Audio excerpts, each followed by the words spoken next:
How population affects productivity of human beings और workers, इसके लिए जूलियन साइमन ने चंद एग्जांपल्स दी हैं।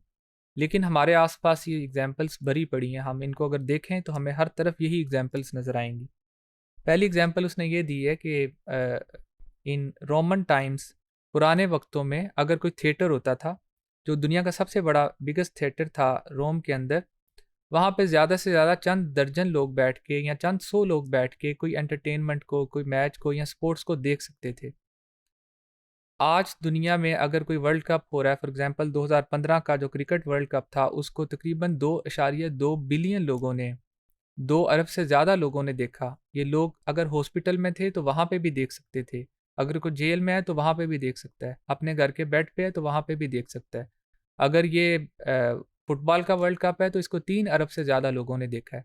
ये इन्वेंशंस का कमाल है कि इंसान अपने लिए किस कदर ज़्यादा सहूलतें तलाश करता है कि लोगों के लिए वो मसला कभी भी मसला नहीं रहता। पहले मैचेस रेडियो पे सुने जाते थे या लोग स्टेडियम में जाके देखते थे। आप उससे बेहतर सिचुएशन में अपने घरों में देख सकते हैं, टीवी पे देख सकते हैं, मोबाइल्स पे देख सकते हैं। ज़्यादा अरसा नहीं गुजरा, उसने दूसरी एग्जांपल ये दी है कि पहली दफ़ा हज़ारों साल गुजर गए, कई सदियां गुजर गई इंसान की हिस्ट्री में, पहली दफ़ा इंसान के पास फायरवुड के अलावा या लैंप के अलावा कोई ऐसा सोर्स आया कि जिसकी वजह से इंसान ने डार्कनेस के ऊपर काबू पाया। रात जब होती थी तो आपके पास लैंप थे, लालटेनें थी, इस तरह की चीज़ें थी। तो ये भी एक ऐसी इन्वेंशन है जिसके पीछे इंसान ही है। और मुझे याद आ रहा है, मैंने किसी जगह पे पढ़ा था कि जिस शख्स ने बल्ब बनाया था, एडिसन, उसने इसके कई तजर्बात किए और वो बहुत दफ़ा इसमें नाकाम हुआ। जब वो प्रेसिडेंट ऑफ अमेरिका के पास गया अपने बल्ब को दिखाने के लिए और उसने कहा कि मेरी इस इन्वेंशन को देखें, तो उसने कहा कि अच्छा ठीक है, अच्छी चीज़ लग रही है लेकिन इसका फ़ायदा क्या है? तो वो डिसहार्ट हुआ। बहरहाल उसको उसका एक आंसर ये था कि किसी ने उससे पूछा कि आपने क्या सीखा है? उसने कहा कि मैं तकरीबन 1900 ऐसे मेथड जानता हूँ कि जिनकी वजह से बल्ब नहीं बनता। इसका मतलब ये है कि उसने एक्सपेरिमेंट्स बहुत ज़्यादा किए और तकरीबन चंद सालों के बाद अमेरिका में हर तरफ बल्ब ही बल्ब थे। तो आज आप देखें कि पूरी दुनिया रोशन है। किसी एक शख्स की वजह से पूरी दुनिया में बहुत ज़्यादा चेंज आती है और उसके पीछे क्या है कि अंधेरे को कैसे हम उस पे काबू पा सकते हैं। ये अंधेरा इन्वेंशंस की वजह से भी ख़त्म होता है और इंसान के नॉलेज की वजह से भी ख़त्म होता है।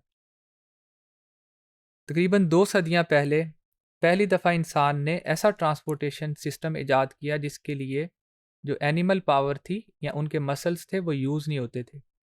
और उस वक्त ये हाल था कि अगर आपने 1800 में फूड को एक जगह से दूसरी जगह ट्रांसपोर्ट करना है तो सड़कों के ज़रिए ज़्यादा से ज़्यादा आप चंद 100 मील दूर चले जाएंगे, इससे ज़्यादा मुमकिन नहीं था।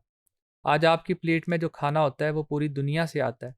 आप किसी भी जगह से चीज़ों को मंगवा लेते हैं। ऐसा फल होता है जो आपके मुल्क में पैदा नहीं होता, ऐसी सब्ज़ी होती है, ऐसी चीज़ें होती हैं ट्रांसपोर्ट की वजह से या मेथड्स की वजह से। इसके पीछे प्रोडक्टिविटी है, इंसान ने अपनी प्रोडक्टिविटी को बहुत ज़्यादा बढ़ाया है। अब क्वेश्चन ये है कि ये सारी इन्वेंशंस जो हैं, ये जो डिस्कवरीज़ हैं, इसका पॉपुलेशन के साथ क्या ताल्लुक़ है? ये तो कोई भी इंसान किसी भी वजह से बना सकता है, उसको इन्वेंशंस का शौक है, लेकिन इसका पॉपुलेशन के साथ क्या ताल्लुक़ है, इसके साइज़ के साथ क्या ताल्लुक़ है? इसको हम नेक्स्ट मॉड्यूल में देखेंगे।